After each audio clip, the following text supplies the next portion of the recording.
Central Command! Central Command! This is Wilco Company. I've got incoming. Repeat, I have got incoming. What are your coordinates, Wilco? I've got 41.4 degrees north, 72 degrees west. Come again, Wilco? 41.4 north, 72.8 west. That is nowhere near the Ukraine-Russia border. No, it's Connecticut. What the? Wilco, engage body camera. You're not Wilco. And is that a batting helmet you're wearing? Yes, sir. It's a Rawlings, and it's really saving my bean right now. You are no soldier. No, sir. I'm a sports writer. Seems to me you are in the middle of a Twitter war, son. I've got bigger fish to fry. I suggest you get those people to chill and vote for Record Journal Athletes of the Week.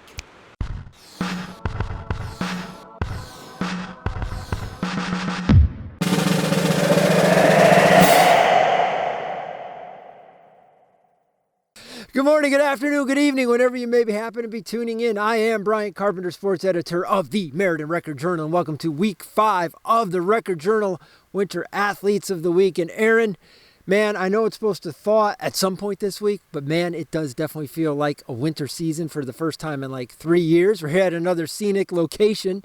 And Aaron, it took us a while to slog our way up here, man. I don't know, where are we? Admiral Perry, Admiral Byrd, one of them went to the North Pole, one of them went to the South Pole. You and I had a similar trek just getting to our location here for week 5. All right, we're ready to get after it. You saw our winners at the top of the show. A Sheehan sweep, Mr. Brendan Holinsky and Olivia Cassesi. Sheehan hockey and basketball, respectively. Congratulations to you guys. We have our fresh slate of candidates for week 5, and it's a nice mix here. And you're going to find there's going to be a lot of indoor track kids because this week, the indoor track opens its postseason. They had the conference meets over the weekend, and the class meets open up this coming week. Next week, it's wrestling. Beyond that, basketball. Beyond that, hockey. Oh, such good stuff. I just hope, Aaron, by then, that the ice is off this pond. I'm wearing a T-shirt. You're wearing a tank top, and all life is really, really good and warm. Right now, we are still in the depths of winter. Here are our week 5 slate of candidates. We're going to start with the boys. We mentioned indoor track. Let's go with a winner from the SEC Championship meet right here. Fastest guy in town, Mr. Colin Brown from Cheshire High School. Kid's a soccer player, and, you know, more than anything, soccer is a game of speed and footwork. Colin Brown has both. And his speed was on display Sunday at the Floyd Little Athletic Center. He ran in the prelims for the 55-meter, 6.67, came back in the finals, 6.57 seconds. Aaron, it takes me 6.57 seconds even to start thinking about running. Kid did 55 meters, 6.57, won the SEC, set a new Cheshire school record in the process. Colin Brown, congratulations to you, SEC champion and boys nominee, number 1 here in week 5. Second nominee from the world of wrestling. He's a good one. He's been doing it since his freshman year, and he is from Southington High School. Right here, Mr. Benjamin Gore, 132-pounder, senior captain for the Blue Knights. And here's the cool thing about Ben. He's one of those guys who can nominate any week. He's that good, and he gets the nod this week because he had career win number 100 down in Waterford at the Lancer Invitational on Saturday. And you got to think about this with Ben. You know, there was no wrestling last year, so Ben hit 100 career wins in less than 3 seasons. We're about two and a third way through the season at this point, and Ben's got 100 wins already, and he lost all of his junior year. 39 wins as a freshman, 36 wins as a sophomore, and 25 plus and counting this year. We'll see how he does in the state meets, but impressive down at the Lancer Invitational because it shows you what kind of a wrestler he is. He won by a pin that day, a major decision, and then in my favorite match, he wins an 8-6 minor, and these are the type of matches you need to be able to pull out in the state meets when you're going against the best. He's down 4-0 in the second period, comes back, erases that. Now, it's the third period. He is down 6-5. I hope I'm getting my math right, Ben. I'm pretty sure I am, but he's down 6-5. Time's running out. He gets an escape, gets on his feet, takedown, wins the match, 8-6, career win, number 100 for Ben Gore. Congratulations, Benny. You are boys nominee number 2 in week 5. Third and final nominee, Aaron, I'll tell you what, we had a lot of good candidates to pick from, and it's one of those cases of, who do I leave out? Who do I keep? Well, I'll tell you what, this guy's been out on the bench for a long time to start the season. I couldn't keep him there forever. No, he is from Maloney High School, Mr. Tadreek Jones. And here's the story with Tadreek. You remember last year? I remember this dude from last year. I remember him. He was an athlete of the week, and he was from Wilcox Tech. We transferred over to Maloney this year, and of course with CIAC transfer rules, you have to sit out like half the season. So Tadreek sat out for the first 10 games and finally got back on the floor this past week. First game over at Bristol Eastern on Friday night, and he gets, the game-winning basket. Stone DeLeon sends a court-length pass to him, and Tadreek makes the game-winning layup as the buzzer sounds. He scored 13 points that night and 13 points again 2 nights later against his old team at Wilcox to probably say, Tadreek, why'd you leave us, baby? Tadreek Jones, congratulations to you. You are boys nominee number 3 in week 5. We're moving over to the girls' slate, and as you can tell, Aaron, man, my fingers are cold, my lips are numb, I'm stuttering and spumbling, and I'm trying my best not to lose my balance here because really, Aaron, it was like a glacier I think we traversed to get up here. We're going to keep going, we're going to keep plugging before all the world collapses on us.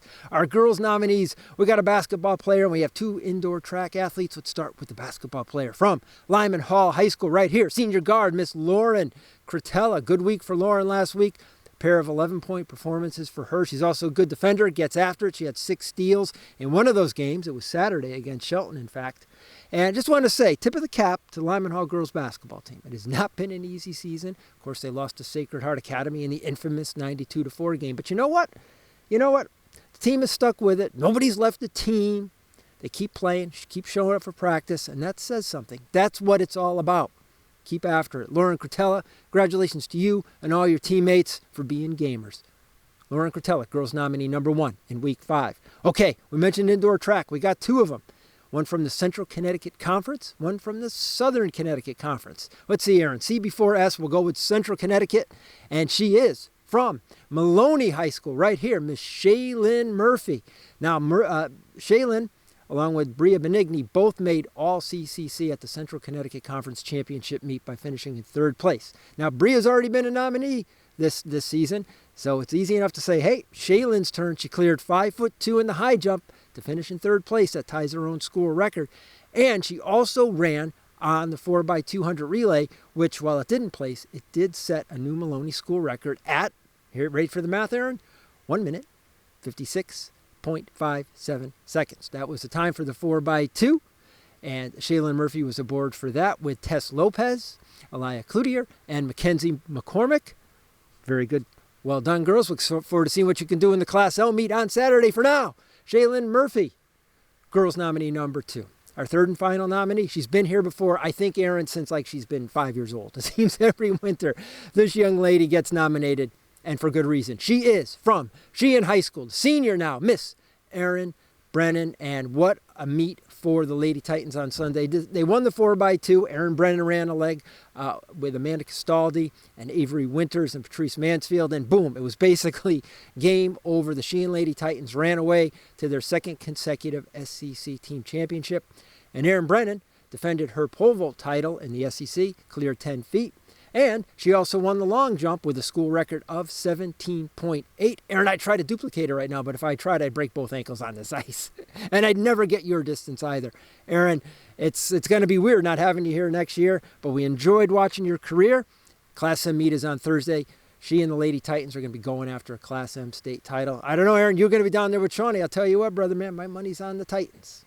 Erin Brennan, congratulations to you, girls nominee number 3. And that is a wrap. That is a wrap for week 5. I think we have a good slate here, Aaron. Voting opens now. It's Wednesday at about 6 o'clock, and it goes until Sunday at midnight, but it's Super Bowl Sunday, so you got to vote early. Vote early, man. Get to the polls and vote. Got 3 good boys candidates, 3 good girls candidates. Week 5 slate will bring you the winners next week. For now, I am Brian Carpenter, sports editor of the Meriden Record-Journal. My best to my man, Aaron Flom. Aaron, we managed to get through this thing without falling on our keisters. My man, Shawnee Krofsick, Ron Buck, Robert Gulo, all the guys out there covering stuff for us. Every day, we're bringing it to you. Be good.